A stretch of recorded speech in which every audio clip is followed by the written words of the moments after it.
Hare Krishna, Krishna Krishna, Hare Hare, Hare Rama, Rama Rama, Hare Hare. So I would like to welcome all of you for this evening book reading session, discussion on the book On the Way to Krishna by Srila Prabhupada.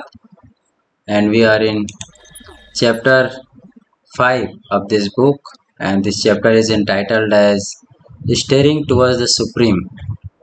So how we can actually head towards the Supreme Lord, that is explained in this chapter by Srila Prabhupada. So let's discuss on this.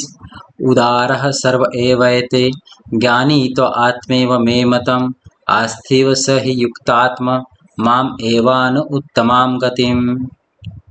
So Prabhupada, this is from Bhagavad Gita, and Krishna says, all these devotees are undoubtedly magnanimous souls, but he who is situated in knowledge of me, I consider to be the best, to be just like my own self. Being engaged in my transcendental service, he is sure to attain me, the highest and the most perfect goal. Chapter 7, text number 18 of Bhagavad Gita. Here Krishna is saying that all the men who come to him, whether they are distressed, in need of money, curious, etc., are welcomed. So Krishna says anybody wants to come to Krishna, Krishna welcomes them. Artho, Artharthi, Jnani, Jigyashu. All types of people can come to him. Those who are in distressed condition, those who want money, those who are having some questions, curious about life, those who are Jnani. But out of them, the person who is in knowledge is very dear to him. The others are welcomed because it is understood that in course of time, if they continue on the path of God, they will become as good as man of knowledge.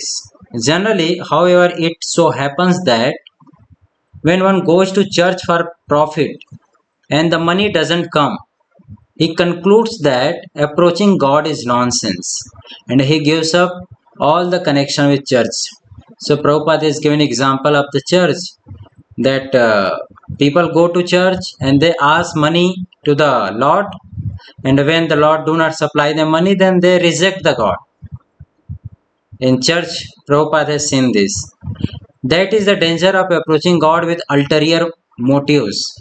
For instance, during World War II, it was reported that many wives of German soldiers went to church to pray for their husband's safe return.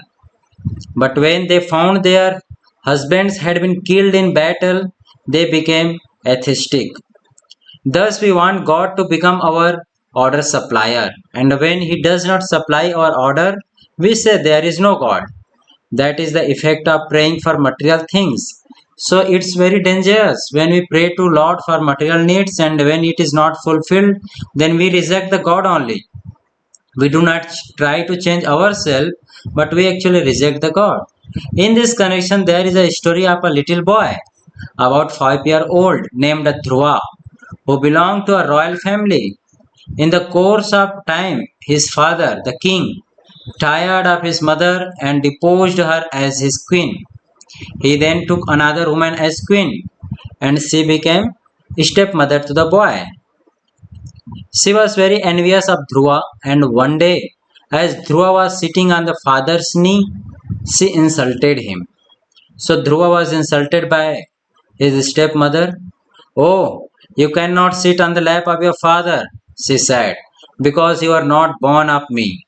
She dragged Dhruva from his father's lap, and the boy became very angry. He was son of a Kshatriya, and Kshatriyas are notorious for their quick temper. Dhruva took this to be a great insult, and he went to his mother, who had been deposed. So when the Dhruva is insulted by his stepmother, Dhruva approached his mother and asked, "Dear mother," he said, "my stepmother has insulted me by dragging me from my father's lap." "Dear son," the mother replied, "what can I do? I am helpless and your father no longer cares for me." "Well, how can I take revenge?" the boy asked. "My dear boy, you are helpless. Only if God helps you, you can take revenge." "Oh, where is God?" Dhruva asked enthusiastically. I understand so many sages go to the jungle and forest to see God. The mother replied. They undergo great penances and austerities in order to find God there. At once, Dhruva went to the forest, and because Dhruva by nature he was a Kshatriya, he just as soon as his mother told that God is there in the forest, Dhruva went for the forest and began asking the tiger and elephant, Oh, are you God? Are you God? In this way, he was questioning all the animals. Seeing that Dhruva was very much inquisitive, Sri Krishna sent Narad Muni to see about the situation. Narada quickly went to the forest and found Dhruva. My dear boy, Narada said, you belong to a royal family. You cannot suffer all this penance and austerity. Please return to your home. Your mother and father are very much anxious for you. So Narada came as per the order of Supreme Lord Krishna, and Narada first of all tested Dhruva Maharaj's determination. Narada asked him, told him to go back to home. And Dhruva Maharaj replied, Please don't try to divert me in this way. The boy said, If you know something about God, or if you know how I can see God, please tell me. Otherwise, go away and don't disturb me. So that is the determination of Dhruva Maharaj to see the God. When Narada saw that Dhruva was so determined, he initiated him as a disciple and gave him the mantra Om Namo Bhagavate Vasudevaya. Dhruva chanted this mantra and became perfect, and God came before him. And because Dhruva followed the order of Narada Muni, he actually perfected his life, and God came before him. My dear Dhruva, so God came, he asked, My dear Dhruva, what do you want? You can take from me whatever you want. My dear Lord, the boy replied, I was undergoing such severe penances simply for my father's kingdom and land, but now I have seen you. Even the great sages and the saints cannot see you. What is my profit? I left my home to find merely some scraps of grass, glass, and rubbish, and instead I have found a very valuable diamond. So Dhruva Maharaj was saying that actually I came here for the some broken piece of glasses, but here I am seeing that in front of my eyes the most valuable diamond is there. Now I am satisfied. I have no need to ask anything of you. So Narada Muni, because he as soon as he saw Lord, his mind is completely satisfied, and all his material desires wiped away from his mind. Thus, even though one may be poverty stricken or in distress, if he goes to God with some determination as a Dhruva, intent on seeing God and taking his benediction, and if he happens to see God, he will no longer want anything material. He comes to understand the foolishness of material possession, and he puts the illusion aside for the real thing. When one becomes situated in Krishna consciousness like Dhruva Maharaj, he becomes fully satisfied and doesn't want anything. So that is the benefit of Krishna consciousness. As soon as somebody is engaged in bhakti, all his mind, senses get satisfied. So that is the benefit of Krishna consciousness. It satisfies our mind, it satisfies our senses, and all our desires get purified. The Jnani, the wise man, knows that material things are flickering. He also knows that there are three aspects of that complicate all material gain. One wants profit from his work, one wants adoration from others because of his riches, and one wants fame because of his wealth. In any case, he knows that all of these apply but to the body, and that when the body is finished, they also go. When the body dies, one is no longer a rich man but a spirit soul, and according to his work, he has to enter another body. The Gita says that a wise man is not bewildered by this, for he knows what is what. So, intelligent person understands the reality of any material object. He knows what is what. Why then should we bother himself in attaining material wealth? His attitude is, I have an eternal connection with Krishna, the Supreme Lord. Now let me establish that relationship humbly so that Krishna will take me back to his kingdom. So devotee just think how I can go back to Godhead, the kingdom of God. His main concern is not how to stay in this material world. His business is to go back to Godhead. The cosmic situation is giving us all facility to re-establish this relationship with Krishna and return to Godhead. This should be our mission in life. Everything we need is being supplied by God. Land, grains, fruits, milk, shelter, and clothing. We only have to live peacefully and cultivate Krishna consciousness. That should be our mission in life. We should therefore be satisfied with what God has supplied in the form of food, shelter, defense, and sex, and should not want more and more and more. So one should learn how to satisfy the senses or how to remain satisfied in this material world. One should not just think or want more and always remain unsatisfied in this world. One has to understand this, ki how actually we can satisfy our senses. So that is the main thing, how to satisfy the sense, how to satisfy our mind, how our mind will get purified.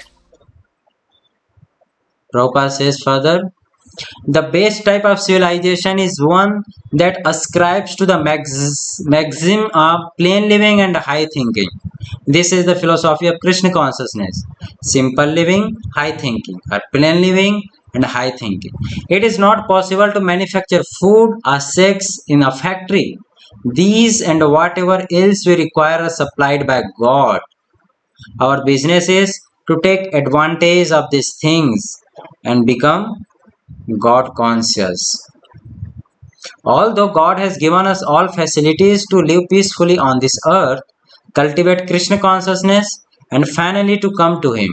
In this age, we are unfortunate. So, this is the age of Kali Yuga, and everyone is unfortunate. We are short lived, and there are so many people without food, shelter, married life, or defense from the onslaughts of nature. This is due to the influence of this age of Kali. So all these are due to the effect of Kali. People are having short life. There are people without food, shelter, defense, unfortunate. Therefore, Lord Chaitanya Mahaprabhu, saying the dreadful situation in this age, emphasized the absolute necessity for cultivating spiritual knowledge or spiritual life. And how should we do it? Chaitanya Mahaprabhu gives the formula. Harirnam, Harirnam, Harirnameva Kevalam, Kalau Nasteva Nasteva, Nasteva Gatiranyatha. So Chaitanya Mahaprabhu says, just always chant Hare Krishna. Never mind whether you are in a factory or in hell, in a sick or in a skyscraper. It doesn't matter. Just go on chanting Hare Krishna, Krishna Krishna, Hare Hare, Hare Rama, Rama Rama, Hare Hare. There is no expense, there is no impediments, there is no caste, there is no creed, there is no color. Anyone can do it. Just chant and hear. So chanting Hare Krishna Mahamantra actually do not require any money. That is without expenses. Somehow or other, if one comes into contact with Krishna consciousness and executes the process under the guidance of a bona fide guide, he is sure to go back to God. Bahunama Janmanamante Jnanvan Mam Prapadyate Vasudeva Sarvamiti Sa Mahatma Sudurlabha. After many births and death, he who is actually in knowledge surrenders unto me, knowing me to be the cause of all causes, and all that is, such a great soul is very rare. Bhagavad Gita, Krishna explains in 19th slok of chapter 7 that one who is really having knowledge, real knowledge, or actually acting in knowledge, surrenders unto Krishna, knowing that Krishna is the cause of all causes. and that soul is very rare. Philosophical research into science of God has to be prosecuted for many births. God realization is very easy, but at the same time, it is very difficult. It is easy for those who accept Krishna's words as truth, but those who try to understand through research work by dint of advancement of knowledge have to create their faith after finishing so much research work, and this process takes many births. There are different types of transcendentalists called Tattvavid who know the absolute truth. So those who understand the absolute truth, they are known as Tattvavid. The transcendentalist call the absolute truth that in which there is no duality.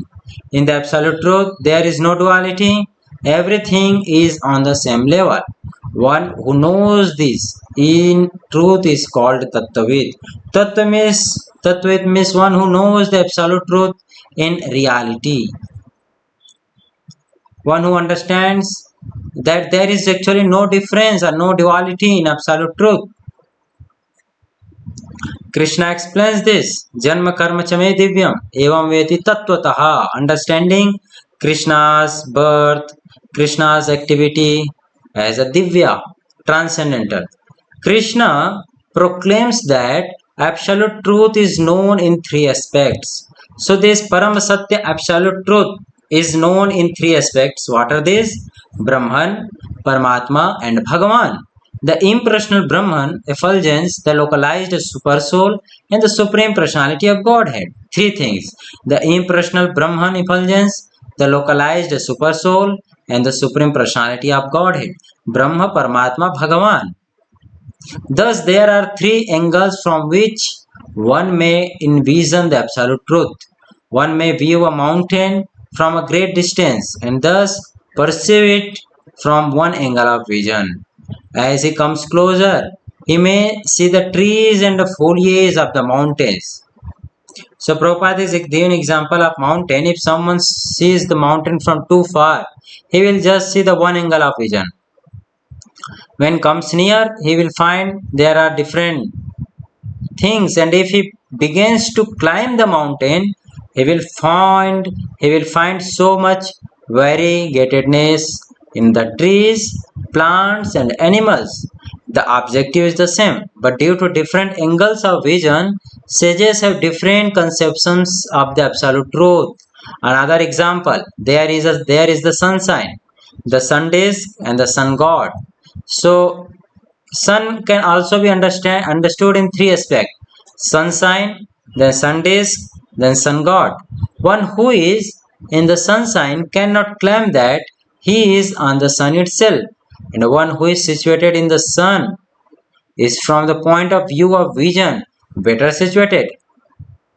The sunshine may be compared to all pervasive Brahma Jyoti effulgence. The localized sun disk may be compared to the localized aspect of the supersoul, and the sun god who resides in the sun may be compared to the personality of Godhead. As on this earth planet we have multi-variety of living entities, we can understand from Vedic literature that in the sun also there is variety of living entities, but their bodies are made of fire, just as ours are made of earth. So Prabhupada says that actually there is living entity in the sun planet also. Just like our body is made up of earthly matter, similarly those living entities who are living in sun planet, their main component is fire. In material nature, there are 5 gross elements: earth, water, fire, air, and space. In different planets, there are different atmosphere due to one of these 5 elements prevailing, and there are different bodies for the living entities composed of whatever element may be predominant in the particular planet. We should not think that all planets have the same quality of life, yet there is uniformity in the sense that these 5 elements are present in some form or other. Thus, On some planets, Earth is prominent, fire is prominent, water is prominent, and air and space are prominent. We should not think, therefore, that just because a planet is not composed primarily of the earth, or because the atmosphere does not duplicate ours, that there is no life on these planets. So we should try to understand that if we are not finding our situation similar atmosphere in other planets, it doesn't conclude that there is no life, because the atmosphere we require is not same for the other living entities. They require different kinds of atmosphere. Vedic literature gives us information that there are countless planets filled with living entities with different types of bodies. As by making some material adjustment, we may qualify to enter into different material planets. By qualification, we can enter into the spiritual planet where the Supreme Lord resides. So Bhagavad Gita, Krishna explains about his abode and how one can reach to his abode. Krishna says, Yanti deva vrata devan, pitrin yanti pitri vrataha, bhutani yanti bhutejya, yanti madhyajino pimam. Those who worship the demigods will take birth among the demigods. Those who worship the ancestors go to the ancestors, and those who worship me will live with me.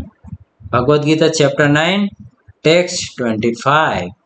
So here Krishna explains that how actually one can go back to Godhead just by remembering Krishna. How one can Madhya Jinopima, one can reach the abode of Krishna. So this is the process. Krishna further says, those who are trying to enter higher planets can go there, and those who are trying to qualify to enter into Goloka Vrindavan, the planet of Krishna, can also enter there by the process of Krishna consciousness. Before going to India, we may acquire a description of what the country is like, hearing about a place that is first experience. So we have to hear about the Goloka Vrindavan, or we have to hear about the God of kingdom of God, God's kingdom. Then only we will be qualified. We will qualify ourselves to go back to Godhead. Similarly, if we want to get information about the planet where God lives, we have to hear. We cannot immediately make an experiment and go there. That is not possible. But we have so many descriptions of the supreme planet in Vedic literature. For instance, the Brahma Samhita 529 it states. So this is the last para we are reading. Then we will stop. Chintamani prakara sadma sukalpa vriksha laksha vriteshu shurabhira vipalayantam lakshmi sahastra sata sambhrama sebhyamanam govindamadi purusham tamaham bhajami.